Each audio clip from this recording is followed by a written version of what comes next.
Treasure! Welcome back to this short form video series on the Fighting Fantasy RPG and the ways I'd like to mess with it.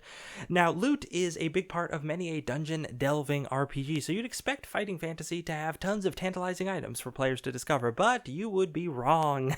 Now, there is a d6 table that tells you whether you're just going to find gold nothing or a special item off of your monster or treasure hoard, but then there is only a single 2d6 table for special items, and those items range from things like 3 gemstones to a healing potion to a +2 short sword.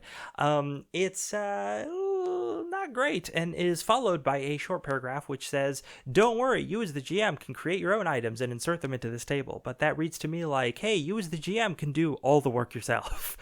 Frankly, this part of the book seems rushed, and it is very disappointing, which left me thinking, gosh, I'm going to have to create a bunch of my own items for my version of this. And then I thought, how do I cheat that? And then I thought of Diablo 2. Now, this turn-of-the-century video game has randomly generated magic items which often have a prefix and suffix determining their magical properties. In example, a crystal short sword of the serpent, which could be a low durability short sword that gives you mana, right? Now, this whole system can basically be translated to a bunch of charts for a tabletop RPG. In fact, there is a Diablo 2 book published for 3rd edition that does just that, although in a very complex manner.